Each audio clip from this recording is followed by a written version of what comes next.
Hello friends, ગયા લેક્ચરમાં આપણે 14મા દાખલા સુધી વાત કરી હતી. 15મા દાખલાથી આજે સ્ટાર્ટ કરીએ છીએ. 15મો દાખલો ખૂબ જ અગત્યનો છે અને આ MCQ માં પૂછાઈ શકે, મોસ્ટ ઇમ્પોર્ટન્ટ MCQ માં પૂછાઈ શકે. પરંતુ અહીંયા આપણે એક વાત એડ કરીશું આ દાખલાની અંદર, રાઈટ? એક નાનકડો શબ્દ એડ કરીશું કેમ કે અગત્યનો છે. જે અહીંયા લખેલું છે ને આપણને કે છઠ્ઠી કક્ષામાંથી ધરા અવસ્થામાં ઇલેક્ટ્રોન જાય ત્યારે ઉત્સર્જિત થતી અલગ અલગ રેખાઓની મહત્તમ સંખ્યા, અલગ અલગ રેખાઓની, રાઈટ? અલગ અલગ રેખાઓની એટલે કઈ? તો કે એક સમાન ન હોવી જોઈએ, રાઈટ? બધી અલગ અલગ રેખાઓ કેટલી મળે એ આપણે કહેવાનું છે. એના માટે આપણે પહેલા ડાયાગ્રામ ડ્રો કરીશું અને પછી એનું સૂત્ર તારવીશું, રાઈટ? એ સૂત્ર તારવીશું આપણે. આ ખાસ યાદ રાખીજો, ટીક કરી લો અને આ શબ્દ પણ એડ કરી દો, અલગ અલગ રેખાઓ, રાઈટ? કેમ કે અગત્યનું છે. હું તમને સમજાવું શા માટે અલગ અલગ રેખાઓ. ચાલો પહેલા આપણે ડાયાગ્રામ ડ્રો કરીશું, જે આપણે શક્તિ સ્તર માટે સામાન્ય ડાયાગ્રામ ડ્રો કરીએ છીએ એ, રાઈટ? આ છે n = 1, આ છે n = 2,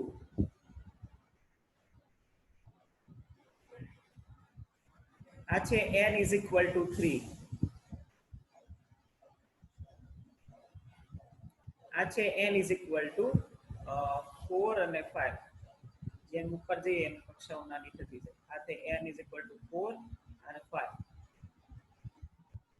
રાઈટ? હવે આપણે શું કાઢવાનું છે? તો આપણે કાઢવાનું છે કે અલગ અલગ કેટલી રેખા મળે. તો ધ્યાનથી જોજો, રાઈટ? ધ્યાનથી જોજો, બહુ સરળ છે પણ થોડું ટિપિકલ છે, રાઈટ? ધારો કે હું એમ કહું છું કે મારે ઇલેક્ટ્રોનને n2 અત્યારે આપણે આ થોડીક વાર ભૂલી જાઓ. અત્યારે આપણે કહીએ છીએ કે ધારો કે ઇલેક્ટ્રોન n2 = 3 માંથી n1 = 1 માં આવે છે, રાઈટ? n1 એ નાની કક્ષા હોય, નીચેની કક્ષા હોય, એ તમને ધ્યાનમાં છે, આપણે કાલે પણ જોયું. 3 માંથી 1 માં આવે ને ત્યારે કેટલી ડિફરન્ટ રેખા મળે ને તમારે મને કહેવાનું છે, રાઈટ? એના પરથી આપણે સૂત્ર તારવવાના છીએ એટલા માટે. ચાલો, રેખાનું ઉત્સર્જન ક્યારે થાય પહેલા તો એ સમજીને વિચારીને કહો. કોઈ પણ રેખાનું ઉત્સર્જન ક્યારે થાય, રાઈટ? એ રેખા શું છે? એ વિદ્યુત ચુંબકીય વિકિરણ છે, એને લગતી એક રેખા મળે, રાઈટ? તો તમારે મને કહેવાનું છે કે વિદ્યુત ચુંબકીય વિકિરણ ક્યારે મળે. ચાલો બોલો જોઈએ.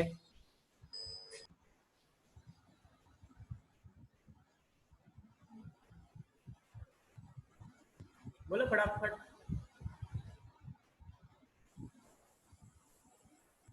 સિમ્પલ, જ્યારે ઉચ્ચ કક્ષામાંથી, રાઈટ, ઊંચા શક્તિ સ્તરમાંથી ઇલેક્ટ્રોન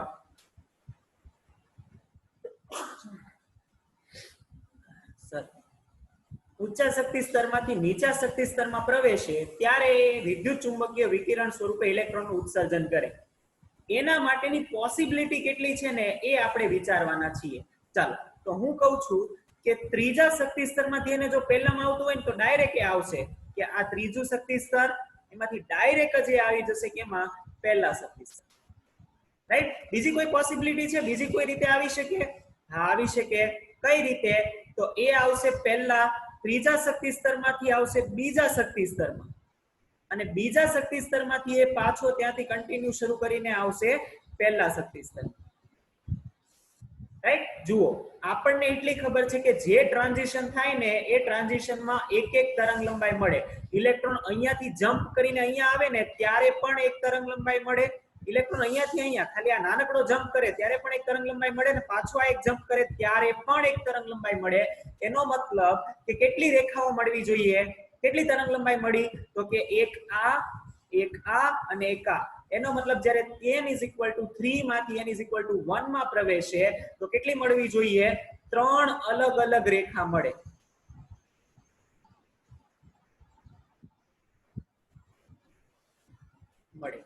રાઈટ? હવે આ છે ને થોડું કન્ફ્યુઝ થતું હોય ને એવું મને લાગે છે, તો હું તમને છે ને એક નાનકડું બીજું ઉદાહરણ આપીને સમજાવું કે અલગ અલગ રેખા એટલે શું, રાઈટ? હું એક ડાયાગ્રામ ડ્રો કરું છું, તમારે જવાબ આપવાનો છે. બહુ સરળ છે, રાઈટ? થોડાક તમે કન્ફ્યુઝ થતા હોય એવું મને લાગે છે એટલા માટે. ધારો કે મારી પાસે આ એક વર્ણપટ છે, રાઈટ? આ વર્ણપટ મેં મારા ઘરે બનાવેલો છે, એટલે એમાં હું ધારું એવી રેખાઓ મૂકી શકું છું, રાઈટ? આ એક વર્ણપટ છે. હવે હવે એ વર્ણપટમાં બહુ બધી રેખાઓ છે, રાઈટ, બહુ બધી રેખાઓ છે, રાઈટ. ચાલો આપણે એ રેખાઓ ડ્રો કરી દઈએ. તો એમાં એક રેખા આ પ્રકારની મળે છે, બીજી રેખા જે છે એ આ પ્રકારની મળે છે, એ તો રેખા જ છે. ત્રીજી રેખા જે છે એ આ પ્રકારની મળે છે, ચોથી રેખા જે છે પાછી આ પ્રકારની મળે છે, પાંચમી રેખા પાછી એ પ્રકારની મળે છે, છઠ્ઠી રેખા પાછી આ પ્રકારની મળે છે, રાઈટ. પાછી એક રેખા મળે છે જે આ રીતની છે, પાછી આ પ્રકારની એક રેખા મળે છે, પાછી એવી જ મળે છે, પાછી એવી મળે છે, અને આ રેખા મળે છે પાછી, રાઈટ, અને પાછી આ રેખા. ઓકે, હવે તમારે મને કહેવાનું છે, ચાલો તમારે મને કહેવાનું છે કે આમાં કુલ રેખાઓની સંખ્યા કેટલી અને અલગ અલગ રેખાઓની સંખ્યા કેટલી. ચાલો પહેલા બોલો જોઈએ, કુલ રેખા ગણતરી કરો જોઈએ, કુલ રેખાઓ કેટલી છે? 12. રાઈટ, કુલ રેખા, યસ એક્ઝેક્ટલી. આ 1 2 3 4 5 6 7 8 9 10 11 અને 12. તો ટોટલ રેખાઓ જે આપણને મળીને એ ટોટલ રેખાઓ કેટલી થાય? એ ટોટલ રેખાઓ થઈ 12, રાઈટ. આપણને ટોટલ રેખાઓ મળી ગઈ 12. પરંતુ આમાં અલગ અલગ કેટલી છે વિચારો તો? અલગ અલગ રેખાઓ ખબર,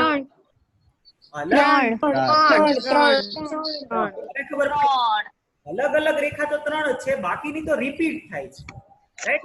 તો સેમ આપણે કહીએ છીએ કે જ્યારે વર્ણપટ મળશે ને તો કુલ રેખાઓ તો કેટલી છે? તો કુલ રેખાઓ મ્યુટ કરી દો, બાકીના માઇક મ્યુટ ફટાફટ, રાઈટ. આપણે કીધું હતું કે રેખાઓ કેટલી મળે, તો એમાં આપણે કીધું હતું બાકીની કુલ રેખાઓ જે છે એ કેટલી મળે, તો એ તો આપણે તરંગ સંખ્યા વડે ગણેલું હતું. યાદ કરો કે બામર રેખા, બામરની પ્રથમ રેખા હોય તો એમાં કેટલી μ12 મળે, રાઈટ, અને એની સંખ્યા તો 2.4 વધારે હોય, રાઈટ, 10⁹ સમથિંગ હોય, એટલે કુલ મળશે. પરંતુ અલગ અલગ છે. પપ્પા જાય છે તો લઈ લે અગર પ્લીઝ મ્યુટ કરી દો. આ બુદ્ધિશાળી માણસ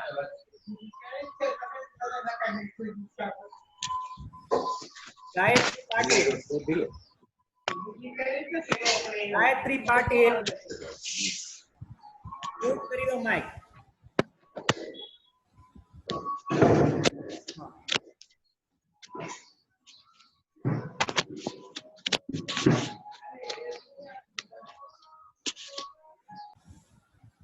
તો હવે આપણને ધ્યાનમાં આવે કે જ્યારે વર્ણપટ મળે ને તો એ વર્ણપટની અંદર કુલ રેખાઓ તો બહુ બધી હશે. જેમ કે આમાં કુલ રેખાઓ 12 છે, પરંતુ અલગ અલગ જે રેખાઓ છે ને એ 3 જ છે. તો એ અલગ અલગ રેખાઓ કોના લીધે મળે? તો જે ટ્રાન્ઝિશન થતા હોય ને એના લીધે, રાઈટ. તો એ આપણે કહીએ છીએ કે એવી અલગ અલગ રેખાઓ આપણને ક્યાં મળે? તો કે આપણને એવી અલગ અલગ રેખાઓ અહીંયા મળી 3, રાઈટ. આપણને આમાં અલગ અલગ રેખાઓ કેટલી મળી? તો કે 3 રેખા મળી, રાઈટ. સેમ હું કહું છું કે જ્યારે હવે પાછું કહીએ છીએ કે n2 = 4 માંથી n1 = 1 માં ઇલેક્ટ્રોન આવે ત્યારે કેટલી અલગ અલગ રેખાઓ મળે? ચાલો તો એ પણ આપણે કહીએ છીએ આ જ ડાયાગ્રામમાં. જો આ ડાયાગ્રામ સ્ક્રીનશોટ લઈ લો અથવા તો દોરવાનો હોય તો ડ્રો કરી દો, કેમ કે હું આમાં જ ઇરેઝ કરીને પાછું કન્ટિન્યુ ડ્રો કરીશ, રાઈટ. તો 3 રેખાઓ મળે જ્યારે 3 માંથી 1 માં આવે તો, રાઈટ. હવે 2 માંથી 1 માં આવે ને તો એક જ મળે, એટલે 2 માંથી 1 માટે લખતો નથી, રાઈટ. એ તો તમને ધ્યાનમાં આવી જશે. તો n2 = 4 માટે વિચાર કરીએ છીએ, પછી 5 માટે વિચાર કરીશું, રાઈટ. ચાલો ફરીથી કહીએ છીએ કે n2 = 4 માંથી જ્યારે ઇલેક્ટ્રોન આવે તો કેટલી અલગ અલગ રેખા મળે? ચાલો આ છે 4, તો 4 માંથી ઇલેક્ટ્રોન, પહેલો ઇલેક્ટ્રોન તો ડાયરેક્ટ જ આવશે, ડાયરેક્ટ જમ્પ કરી અને પહેલી કક્ષામાં આવે તો એક તરંગ લંબાઈ આ મળે. બીજી કઈ મળે? એ વાયા થઈને આવે, વાયા થઈને એટલે કે એ પહેલા n = આવશે 3 માં અને પછી એ આવશે n = 1. પછી કઈ મળે? તો એ આવશે n = 2 માં અને પછી આવશે n = 1, રાઈટ. ઓર કોઈ પોસિબિલિટી? બીજી કોઈ શક્યતા છે? વિચારો જોઈએ. હા, હજી એક શક્યતા છે. કઈ? કટકે આવે, રાઈટ. પહેલા n = 3 એક સ્ટોપ કરે, પછી પાછો 2 પર એક સ્ટોપ કરે અને છેલ્લે આવે 1 પર. હવે બીજી કોઈ શક્યતા નથી. તમે વિચારો હવે બીજી કોઈ રીતે એ n 4 માંથી 1 માં ના આવી શકે. આ જ શક્યતા છે કે જે n 4 માંથી 1 માં આવી શકે. ચાલો ગણીએ છીએ કે આમાં કેટલી રેખા આપણને અલગ અલગ મળી. ગણતરી કરી લઈએ કેટલી રેખા અલગ અલગ મળી. તો આપણે કહીએ છીએ એક તો પહેલા આ મળી, પહેલી રેખા, રાઈટ. પછી આ મળી, આ રિપીટ નથી થતી. પછી કઈ મળી તો પછી જો આ પણ મળી 3 માંથી 2 માં આ કઈ રિપીટ નથી થતી, રાઈટ. ખાસ એ ચેક કરવાનું કે ક્યાં રિપીટ થવી જોઈએ નહીં. ચાલો આ 4 માંથી 2 માં એ કઈ અગાઉ આવી છે નથી આવી, તો આ પણ એક રેખા મળી. પછી 2 માંથી 1 માં શું આ ક્યાંય આવી છે તો આ પણ ક્યાંય નથી આવી. પરંતુ જુઓ આ રેખા આવી ગઈ છે 4 માંથી 3 માં. જો અહીંયા આ રેખા છે ને આ સેમ જ છે એટલે આ ગણાશે નહીં, રાઈટ. કેમ કે એ તો અલગ નથી, સેમ છે. જુઓ અહીંયાથી અહીંયા આવો તો પણ સેમ મળે અને અહીંયાથી અહીંયા આવો તો પણ સેમ જ મળે. પણ આ રેખા અલગ છે. જો અહીંયાથી અહીંયા આવે ને તો એક અલગ રેખા મળે જે ક્યાંય નથી. જુઓ, રાઈટ. પણ આ રેખા રિપીટ થઈ ગઈ અહીંયા રેખા, રાઈટ. 2 માંથી 1 માં આવો તો પણ 2 માંથી 1 માં આવો તો પણ, તો આ ગણાશે નહીં. તો અલગ રેખા કેટલી થાય તો 1 2 3 4 5 અને 6, રાઈટ. કેટલી થવી જોઈએ? 6 રેખાઓ અલગ આપણને મળવી જોઈએ જ્યારે n 4 માંથી આમાં આવે ત્યારે. તો અલગ અલગ રેખા કેટલી થશે? 6 રેખા આપણને મળે, રાઈટ. તો આ થશે 6 રેખાઓ. 6 અલગ અલગ રેખા મળે. હવે વિચારો, દર વખતે શું આપણે આવી રીતે ગણવા બેસશું? દર વખતે આવી રીતે ગણવા બેસશું ને એકાદી રેખા ભૂલાઈ ગઈ તો એનો મતલબ એવો થયો કે કઈ દર વખતે ગણવા બેસવાનું હોય નહીં. શું કરવાનું હોય? આપણે મેથ્સ ભણીએ છીએ, આપણે સૂત્ર તારવી લેવાનું, રાઈટ. તો આપણે શું કરશું તો આનું એક સૂત્ર તારવી લઈશું, ખૂબ જ અગત્યનું છે, રાઈટ. જો હવે જરૂરી થોડું છે કે n 4 માંથી 1 માં જ આવે. દરેક વખતે કઈ 1 માં નહીં આવે. ધારો કે 4 માંથી 2 માં આવતું હોય તો, 5 માંથી 2 માં આવતું હોય તો એટલા માટે એક આપણે સૂત્ર લખીશું. આઈ થિંક બીજે ક્યાંય નથી. એ સૂત્ર લખી રાખો અને જે મેં તમને અલગથી સૂત્રોની બુક લખાવેલી હતી ને સૂત્ર, એમાં એડ કરી દેજો, રાઈટ. તો આપણે કહીએ છીએ ખૂબ જ અગત્યનું, મોસ્ટ ઇમ્પોર્ટન્ટ, જ્યારે ઇલેક્ટ્રોન n2 માંથી n1 કક્ષકમાં પ્રવેશે ત્યારે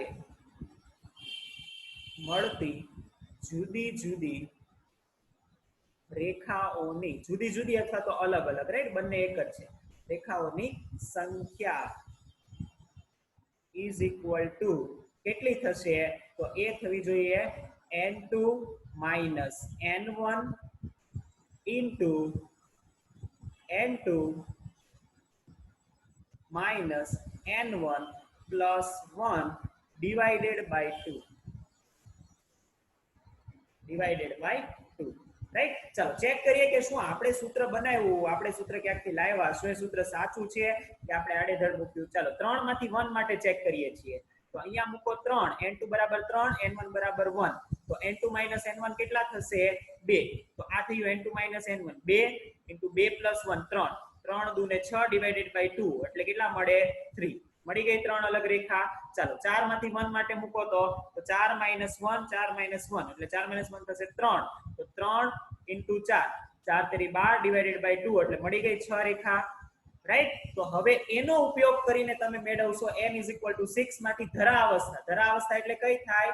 n 1, રાઈટ. હવે તમને ખબર પડવી જોઈએ કે 1 કોને લેવાનું, n1 કોને લેવાનું, તો કે આ નાનું છે તો આને n1 લેવાનું, આ મોટું છે તો આને n2 લેવાનું, રાઈટ. હવે તમને આવડશે. ચાલો અત્યારે ફાઇન્ડ કરો કે n2 6 માંથી n1 1 માં આવે તો કેટલી રેખાઓનું ઉત્સર્જન થાય? ફટાફટ.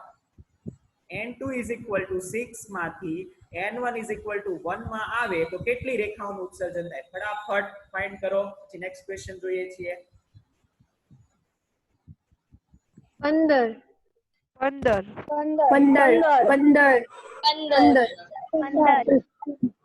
આવી ગયો બધાને આન્સર? આવડશે?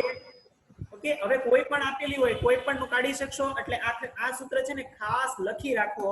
હવે જો MCQ માં ક્યારેક પૂછાશે ને તો તમે કન્ફ્યુઝ થઈ જશો કે કઈ રેખાઓ શોધવાની કીધી છે, રાઈટ? કેમ કે બે રેખાઓ આપણને ખબર છે. એક જે આપણે રીડબર્ગ અચળાંકથી શોધીએ છીએ 1.09 × 10⁻⁷ વાળું એ, જેને આપણે તરંગ સંખ્યા કહીએ છીએ, અને આ રેખાઓ છે, રાઈટ? ટૂંકમાં જ્યારે અલગ અલગ રેખાઓ પૂછેલી હશે ને ત્યારે બહુ ઓછી રેખા મળે, 10⁻⁷ ની ઘાતમાં ના મળે, રાઈટ? એટલે અહીંયા રેખાઓ કેટલી થાય? તો અહીંયા 15 રેખાઓ મળશે. Answer is 50.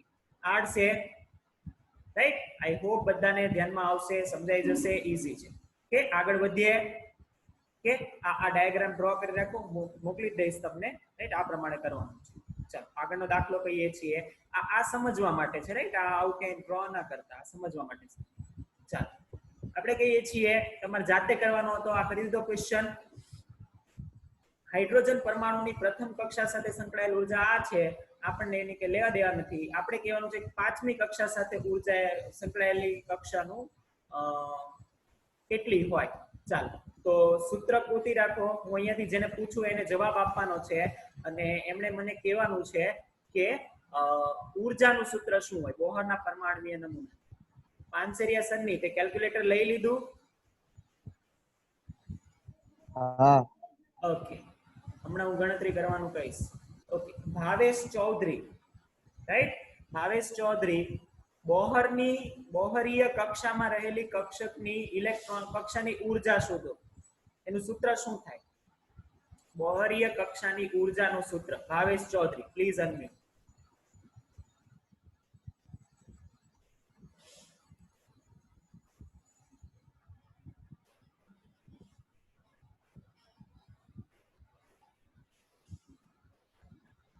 આજે જવાબ આપશો કે ભાવેશ ચૌધરી?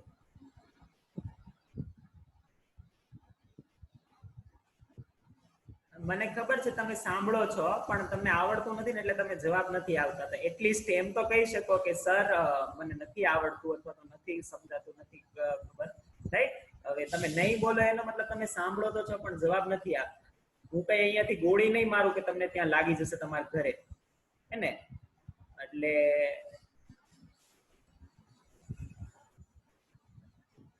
સંભળાય છે હું કહું છું એ?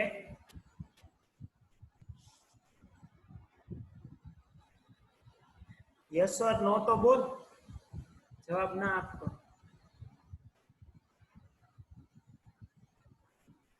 ઓકે, ખૂંટ યુતિ. હેલો. હા, હાઇડ્રોજન બોહરીય કક્ષાની ઉર્જાનું સૂત્ર બોલો બેટા.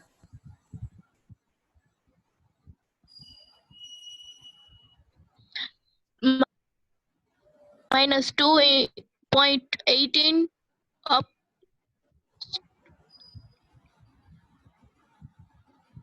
to -18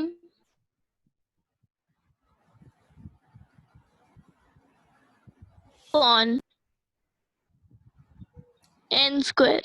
હા, z²/n². હાઇડ્રોજન માટે z = 1 હોય એટલે વાંધો નહીં, રાઈટ? ઓકે, આ શેમાં હોય? આ શેમાં હોય? મીટરમાં હોય, હેમાં હોય? આ હોય જૂલમાં, રાઈટ? આ યાદ રાખીશું. Okay, thank you, right? ચાલો તો આપણે કહીએ છીએ કે આપણને ઉર્જાનું સૂત્ર ખબર છે, રાઈટ? હવે આપણને કીધું છે કે પાંચમી કક્ષા માટે શોધો ને એ હાઇડ્રોજન માટે કીધું છે. તો તમે અહીંયા z બરાબર મૂકી દો 1 અને આમાં n બરાબર મૂકી દો 5. સપોઝ આજ પ્રશ્નમાં હું એમ પૂછું તો કે ચોથી ઉત્તેજિત અવસ્થા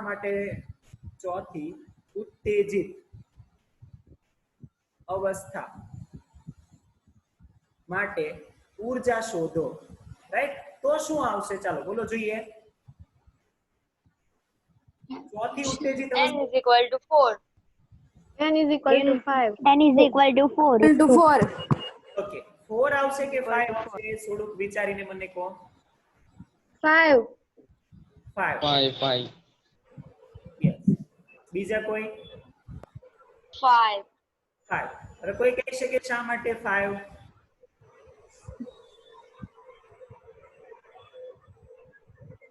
કેમ કે ઉત્તેજિત અવસ્થા કીધી છે.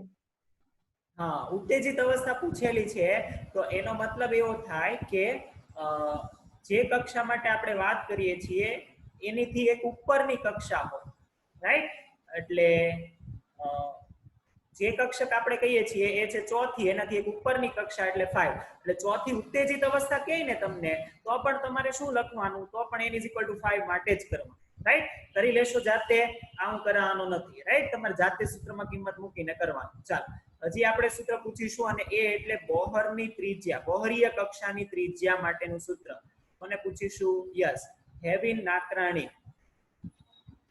બોહરીય કક્ષાની ત્રિજ્યાનું સૂત્ર બોલો ફટાફટ. નથી આવડતું sir. A little bit loudly. સંભળાતું નથી. હેવિન નથી આવડતું સર. શું? નથી આવડતું.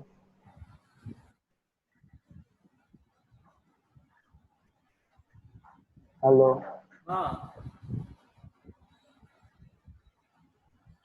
નથી આવડતું સર.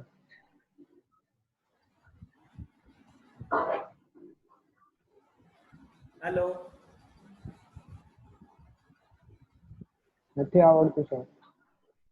ઓકે. સૂત્ર લખાવેલા છે ને બુકમાંથી જોઈને પણ બોલી શકો છો, વાંધો નહીં. Patil Sneha. Rn is equal to 0.529 529 ગુણ્યા n સ્ક્વેર ના છેદમાં z એંગસ્ટ્રોમ. એંગસ્ટ્રોમ. યસ, આ ઇમ્પોર્ટન્ટ છે, રાઈટ? એંગસ્ટ્રોમ છે કે શું છે એ પણ તમે બોલવાનું સાથે. Very good Hevin. તમને ના આવડે તો તમે કહી શકો કે નથી આવડતું, તો મને ધ્યાનમાં આવે કે તમે ફરીથી એકવાર સૂત્ર રિવાઇઝ કરી દો, રાઈટ? ફરીથી હું તમને કહું કે હમણાં આ ચેપ્ટર પતી જશે, દાખલાઓ પણ પતી જશે, તમે છે ને રિવાઇઝ સૂત્રો કરતા રહો, રાઈટ? હાઇડ્રોજન માટે z = 1, રાઈટ? પાંચમી કક્ષાની ત્રિજ્યા તો એ થશે n = 5, રાઈટ? હવે તમે એંગસ્ટ્રોમમાં શોધો, જેમાં પણ શોધવું હોય શોધો, તમે શોધી શકો છો, કોઈ પ્રોબ્લેમ નથી, રાઈટ? તો આ તમને આવડે છે, આ થશે ઈઝીલી, તમે ફાઇન્ડ કરી શકશો. પ્લીઝ ફરીથી એકવાર કહું છું કે સૂત્ર વ્યવસ્થિત રીતે બધા પાયા કરો, એની સિવાય બીજું કશું છે નહીં, રાઈટ? ચલો 2.17 કહીએ છીએ આગળનો દાખલો. એ છે હાઇડ્રોજનની બામર શ્રેણીમાં સૌથી લાંબા સંક્રમણ માટેની તરંગ સંખ્યા ગણો. આ તમે ગણેલું જ હતું. જો આમાં છે ને તમારે પાછળ તમે ટેક્સ્ટ બુકમાં ચેક કરશો ને તો આન્સરમાં ભૂલ છે. કઈ રીતે? તો પાછળ છે ને આપણને આ જે શોધેલું છે ને એ સૌથી લાંબી તરંગ લંબાઈ માટે શોધીને આન્સર આપેલું છે, રાઈટ? તો તમે બંને શોધો. પહેલું આપણે શોધીશું ને એ છે લાંબા સંક્રમણ માટે, આ થયું નંબર 1, અને બીજું આપણે શોધીશું એ છે સૌથી લાંબી તરંગ લંબાઈ માટે.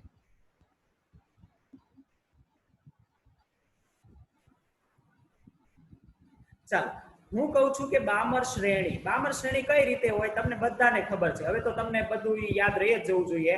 બામર શ્રેણી, ચાલો બોલો જોઈએ. બામર શ્રેણી હોય તો ઇલેક્ટ્રોન કઈ કક્ષકમાં પધારે? n is equal to 2. Yes. N2. હા, n = 2 કક્ષકમાં ઇલેક્ટ્રોન આવે, ગમે ત્યાંથી આવે, રાઈટ? ચાલો, તો આપણે બે જ રેખાઓની વાત કરીએ, યા તો એ પહેલી રેખા હશે યા તો છેલ્લી રેખા હશે, રાઈટ? આપણને યાદ છે, યાદ કરો, સૌથી લાંબી અને સૌથી ટૂંકી હોય ને, યા તો એ આ કહીએ છીએ n = 1, આ કહીએ છીએ n = 2, રાઈટ? તો પહેલી રેખા કઈ મળે? ચાલો બોલો જોઈએ, પહેલી રેખા કઈ મળે, છેલ્લી રેખા કઈ મળે? n is equal to 3 માંથી n is equal to 2 માં આવે પહેલી યસ, અને infinite માં અને infinite થી 2 માં આવે last. માંથી 2 માં આવે last. Okay, thank you both the girls, right? તો એનો મતલબ 3 માંથી આ આવે ને, આ થઈ પ્રથમ રેખા, અને એક રેખા મળે જે હોય ઇન્ફાઇનાઇટ માંથી આવે 2 માં, રાઈટ?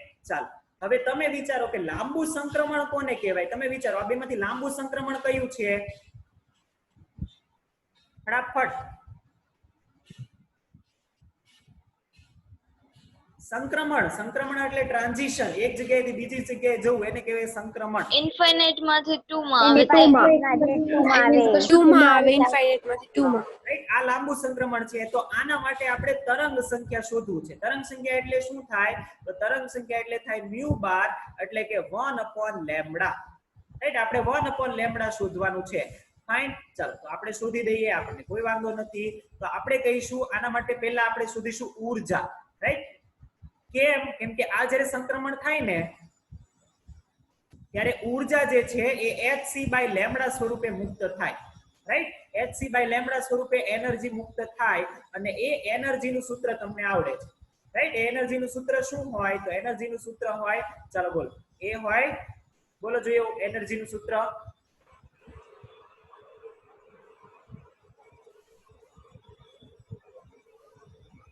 ઊર્જાનું સૂત્ર કોણ બોલશે સુજલ જીવાણી સુજલ હેલો ઊર્જાનું સૂત્ર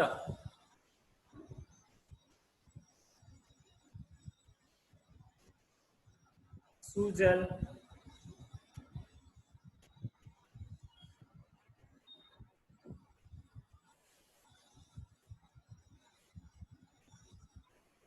I hope it's not there.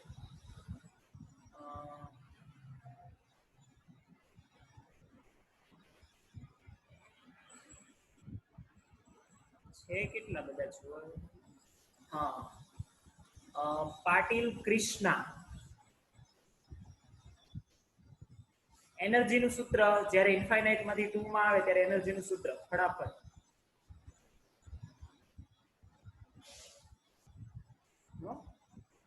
also missing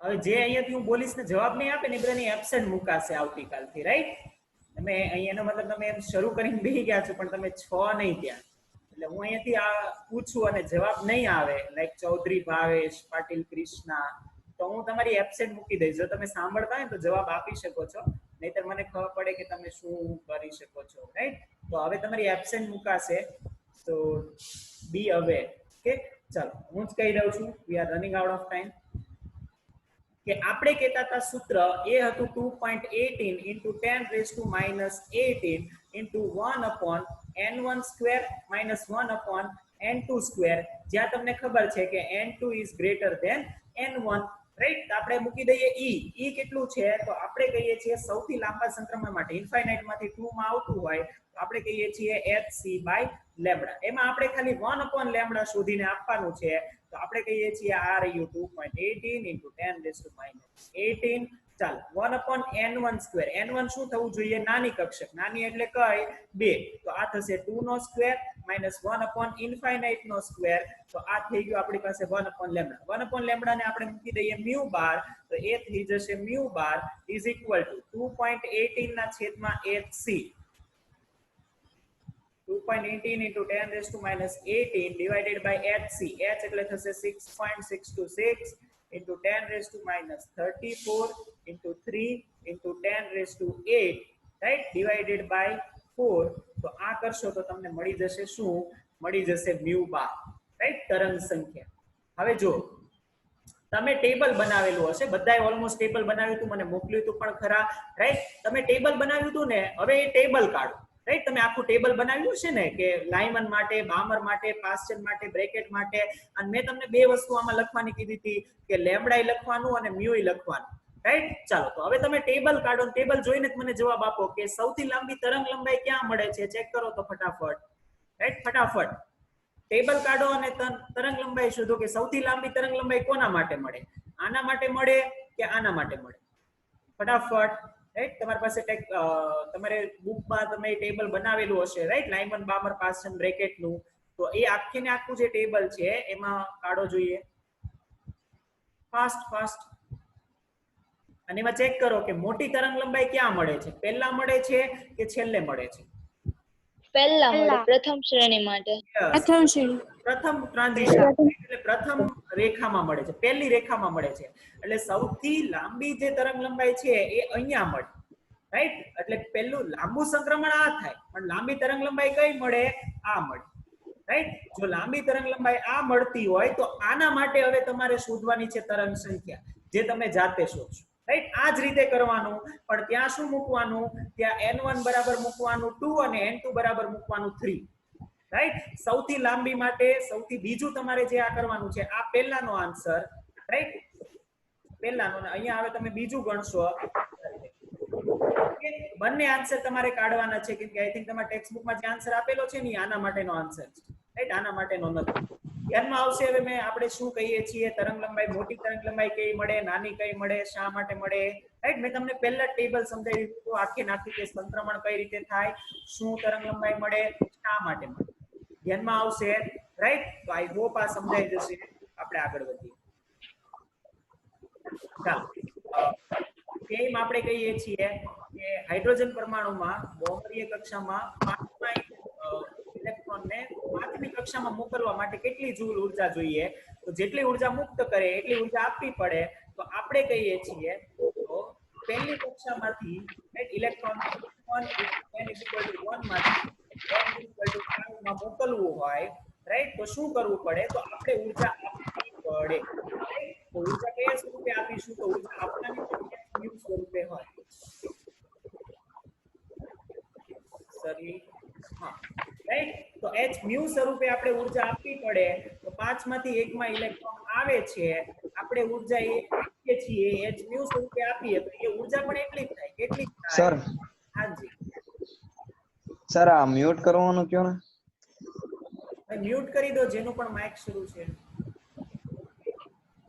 right. જેટલી ઉર્જા મુક્ત કરે એટલી જ ઉર્જા મેં એને જોઈએ ત્યારે એ ઉપર ચડી શકે. તો એ કેટલી થાય? તો હાઇડ્રોજન છે તો z² લખતો નથી, તો આ થશે 1/n1² - 1/n2², રાઈટ. ચાલો, હવે તમને ખબર છે કે n1 કોને લેવાનું? તો કે આને લેવાનું. n2 કોને લેવાનું? તો કે આને લેવાનું.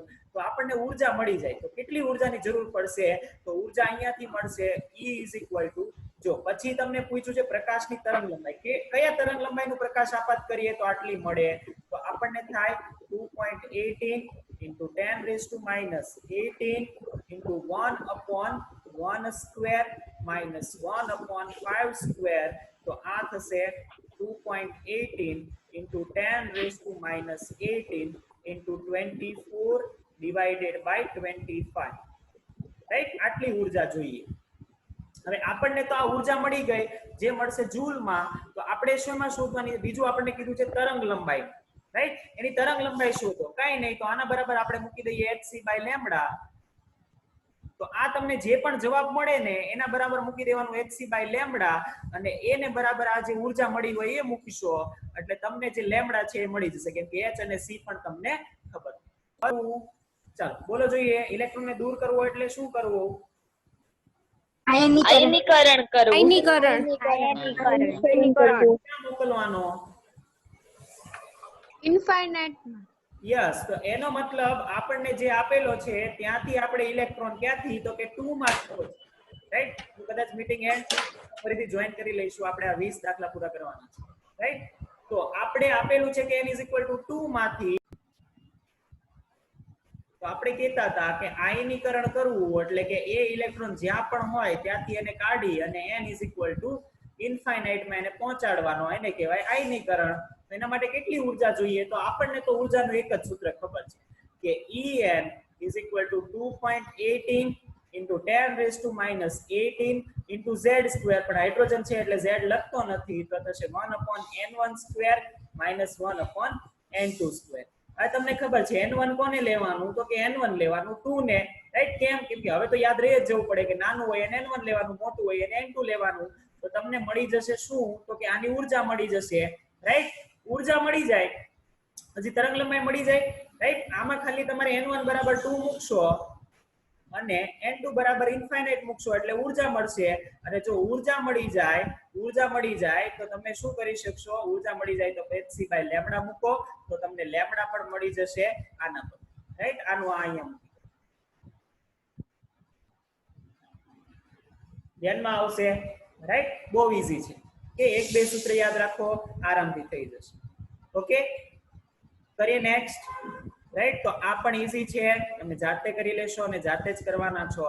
તો આ થશે ઉર્જા માટે 2.19 અને 2.20. ક્યાં ગયો? હા, રાઈટ. ચાલો હવે આપણે છે ને થોડુંક દ બ્રોગલી તરંગ લંબાઈ સુધી આવી ગયા છીએ. દ બ્રોગલી તરંગ લંબાઈ શું હતું? ચાલો દ બ્રોગલી તરંગ લંબાઈનું સૂત્ર બોલો જોઈએ. દ બ્રોગલી તરંગ લંબાઈનું સૂત્ર. lambda is equal to Lambda mv. Yes, lambda is equal to h upon mv. Right. ચાલો h આપણને ખબર, ઇલેક્ટ્રોન માટે m ખબર છે. હા, અને વેગ આપી દીધો છે. તો કહી શકીએ આપણે કે આ ઇલેક્ટ્રોન માટે કેટલી થશે તરંગ લંબાઈ? તો h upon રાઈટ m કેટલું હોય ઇલેક્ટ્રોન માટે? h એ આપણને ખબર જ છે, તો આપણે કિંમત સાથે સાથે મૂકતા જ જઈએ. તો h ની કિંમત 6.626 into 10 raised to minus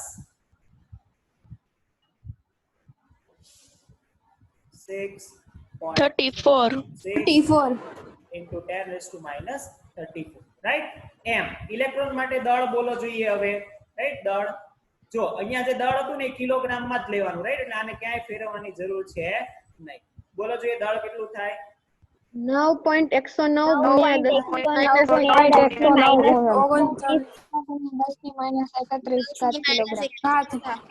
into v વેગ આપેલો છે 2.05 into 10 raised to 7. ફાઇન. તો મળી જાય, તમે સાદું રૂપ આપો તમને અહીંયા તરંગ લંબાઈ મળશે જે મીટરમાં આવશે. ઓકે, ઈઝી, ધ્યાનમાં આવશે. તો આ થશે ક્વેશ્ચન નંબર 20. ઓકે, ચાલો સેમ આપણને બીજું આપેલું છે, પણ એમાં ગતિજ ઊર્જા આપેલી છે. ઇલેક્ટ્રોનનું દળ તો અમને ખબર જ છે, પણ એમાં છે ને તરંગ લંબાઈના માટે ગતિજ ઊર્જા આપેલી છે. હવે ગતિજ ઊર્જા પરથી આપણને વેગ મળે ખરો? બોલો તો વેગ મળે ગતિજ ઊર્જા પરથી? કોઈને આવડતું હોય તો કયો.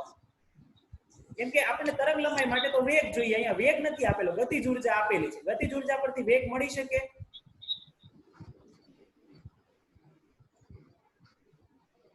ગતિજ ઊર્જા પરથી વેગ મળી શકે?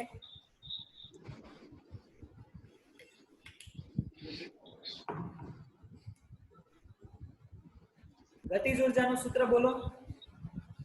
હા, પણ કઈ રીતે એ કોને?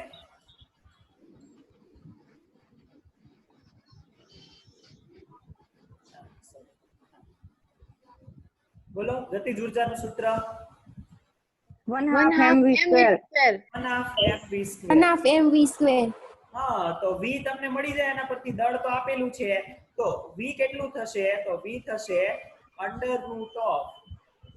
under root of twice into kinetic energy divided by m. તો લેમ્બડા આના પરથી મળે આપણને. તરંગ લંબાઈ ગણો કેટલી થાય? h upon mv.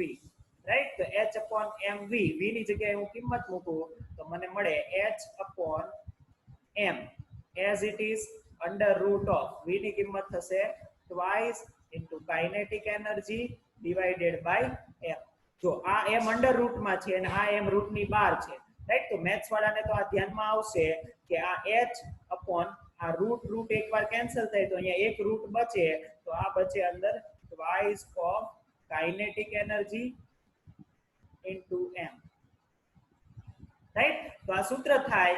Kinetic energy આપેલું છે, દળ આપેલું છે, h તમને ખબર હોય, સૂત્રમાં કિંમત મૂકો, જવાબ મળે કોના માટે? ઇલેક્ટ્રોન માટે. આડશે સમજાયું? રાઈટ. આઈ હોપ સમજાયું હશે. પછી કન્ફ્યુઝ નહીં થતા. ચાલો હવે શું આ મારે કરવાની જરૂર છે? નહીં. રાઈટ. આ તો તમને આવડવો જ જોઈએ. રાઈટ, આવડે છે બધાને? હા, રાઈટ. સમ ઇલેક્ટ્રિક હા સર. કરી લેશું. ઓકે, ચાલો નેક્સ્ટ. ચાલો આયનોના ઇલેક્ટ્રોનીય બંધારણ લખો. જો હું એકનું બંધારણ લખું છું, 22 છૂટી ગયું? નહીં, થઈ ગયું ને? તો ઇરેઝ કરો સ્ક્રીન પર, નહીં તમે ચાળા કરો. રાઈટ. ચાલો આમાંથી હું એકનું ઇલેક્ટ્રોન બંધારણ લખું છું. કેમ? કેમ કે આ આયનો આપેલા છે, અને આયનો હોય ને તો આયનોનો મતલબ એવો થાય કે એની અંદર છે ને વધારાના ઇલેક્ટ્રોન આવેલા છે યા તો ગયેલા છે. એટલે હું એકનું લખું છું, બાકી બધાનું તમારે જાતે કરવાનું. રાઈટ. તો આ બધા પણ તમે જાતે કરી જ શકશો કે નીચેના કયા સંકેત છે બધું તમને આવડે છે. આ પહેલો જે ક્વેશ્ચન છે એમાંથી કોઈ એક હું લખું છું. જેમ કે હું ઓક્સિજન -2 લખું છું, બાકી બધા તમને આવડે છે. Oxygen -2, right. હવે ઓક્સિજનનો પરમાણુ ક્રમાંક કેટલો છે? 8, રાઈટ. કેટલા ઇલેક્ટ્રોન ભરવાના છે? 8 ઇલેક્ટ્રોન ભરવાના છે. તો આપણને ખબર છે કે આ રીતે ભરાય 1s2 2s2 અને 2p4 6 રાઈટ. કેમ કે એની પાસે 8 ઇલેક્ટ્રોન હોવા જોઈએ. આ થઈ ગયા 8 ઇલેક્ટ્રોન. પરંતુ જુઓ -2, આ -2 નો મતલબ કોણ મને કહેશે? -2 એટલે શું? બે બે ઇલેક્ટ્રોન લીધા છે. બે ઇલેક્ટ્રોન એ લીધા. બે ઇલેક્ટ્રોન લીધા છે. એના છે નહીં. તો એ ઇલેક્ટ્રોન ને પણ આપણે દર્શાવવા પડે, રાઈટ. તો આ p કક્ષક હું દર્શાવું છું, 2p કક્ષક. જુઓ આમાં ગ્રીન કલર થી હું દર્શાવું છું ને એ 4 ઇલેક્ટ્રોન એના છે, રાઈટ. આ 4 ઇલેક્ટ્રોન એના હશે, પરંતુ કઈ રીતે હશે એ હું તમને દર્શાવું, રાઈટ. કેમ કે એને ભાગીદારીથી 2 ઇલેક્ટ્રોન લીધા હશે તો થશે શું? તો ઇલેક્ટ્રોનીય બંધારણ આપણે લખવાના છે. તો આપણને ખબર કે પહેલા ઇલેક્ટ્રોન આ રીતે ભરાય ને 4 ઇલેક્ટ્રોન આ રીતે થવા જોઈએ. હવે બાકીના જે 2 ઇલેક્ટ્રોન છે ને હું દર્શાવું છું. તો આ થશે એક અહીંયા અને એક અહીંયા, રાઈટ. તો ટોટલ ઇલેક્ટ્રોન કેટલા થયા? 8 + 2 = 10. એટલે અહીંયા આપણે 2p કેટલા કરવા પડશે? 6, રાઈટ. કેમ કે આ જે છે એ કેટલા ઇલેક્ટ્રોન ધરાવે છે? 10 ઇલેક્ટ્રોન, નહીં કે 8 ઇલેક્ટ્રોન, રાઈટ. 2 ઇલેક્ટ્રોન એને કોકના લીધેલા છે. ધ્યાનમાં આવશે તો સોડિયમ માંથી 1 ઇલેક્ટ્રોન તમારે દૂર કરવાનો, હાઇડ્રોજન માઇનસમાં 1 ઇલેક્ટ્રોન એડ કરવાનો, ક્લોરીન માઇનસમાં પણ એડ કરવાનો. કરી શકશો જાતે, રાઈટ. આ તમારે જાતે કરવાનું છે. ઓકે, કરશો જાતે? યસ ઓર નો? હા. યસ. હા, રાઈટ. આ જાતે કરો, આઈ થિંક થઈ જશે. બહુ ઈઝી છે, રાઈટ. આમાં તમારે ખાલી કહેવાનું છે કે બહાર ઇલેક્ટ્રોન દર્શાવી શકતા હોય તો પરમાણુ ક્રમાંક લખો. આ છેલ્લો ઇલેક્ટ્રોન આમાં છે, રાઈટ. તો એના આધારે તમારે પરમાણુ ક્રમાંક લખવાનો છે. એ તમને આવડે છે, બાહ્યદળ કક્ષાના આધારે લખતા, રાઈટ. તમે આઈ થિંક લખી શકશો. ચાલો નેક્સ્ટ કહીએ છીએ. જી કક્ષકોને માન્ય રાખે તેને માટે n નું મૂલ્ય સૌથી ઓછું મૂલ્ય શું થશે? રાઈટ. આઈ હોપ આ આપણે કાલે જોઈશું. તમારે નેક્સ્ટ લેક્ચર સ્ટાર્ટ થઈ ગયો હશે, મારે પણ લેક્ચર સ્ટાર્ટ થાય છે. ઓકે, તો આજે આપણે અહીંયા સુધી રાખીએ છીએ. તમે આગળ દાખલાઓ ગણો, રાઈટ. જે પણ ગણતા હોય છે, અને જો તમે બધા દાખલા ગણી લો તો મને કહેજો કે ક્યાં સુધી what is 21? આ શું છે sir? 21.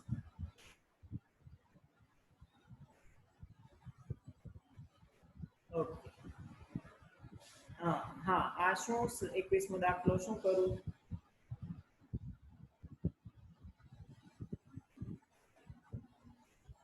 Anything in the 21, right. I hope આ હું પીડીએફ મોકલી દઈશ, તમે એમાંથી જોઈ શકો છો, રાઈટ. કેમ કે પેલા 12મા વાળા લેક્ચરમાં જોઈન થાય છે તો આપણે આજનો લેક્ચર અહીંયા પૂરો કરીએ છીએ. Okay, thank you so much.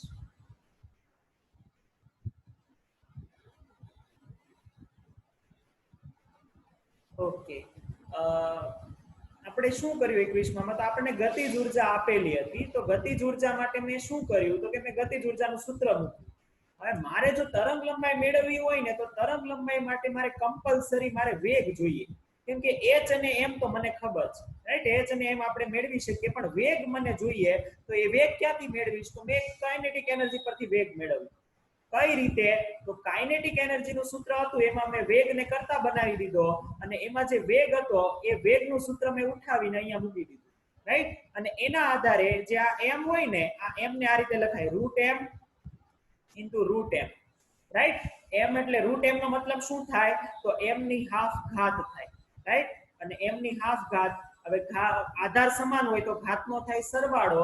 તો આ બંનેને સરવાળો કરો, રાઈટ. તો શું થશે? તો m ની 1 ઘાત થાય. તો આને આ રીતે લખી શકાય, રાઈટ. તો મેં શું કર્યું? તો મેં એમાંથી એક આને ઉડાવી દીધું, આને પણ ઉડાવી દીધું, અને એના સ્થાને મેં ખાલી આ એક રવા દીધું, જે અંદર જતું રહ્યું, જે આ રીતે બન્યું, રાઈટ. તો એ સૂત્ર બન્યું કે h = તમે આ સૂત્ર પણ યાદ રાખી શકો, h/√2 kinetic energy into m, right. આ સૂત્ર પણ યાદ રાખી શકો છો. આ જો આની અંદર જ છે, ઓકે, ડાયરેક્ટ લખી શકો છો. આના પરથી તમને તરંગ લંબાઈ મળે. ઓકે, તો આઈ હોપ તમને આજના બધા દાખલાઓમાં ખબર પડી હશે, રાઈટ. તો આજનો લેક્ચર અહીંયા પૂરો કરીએ છીએ. આવતીકાલે કન્ટિન્યુ આપણે અહીંયાથી કરીશું. ઓકે.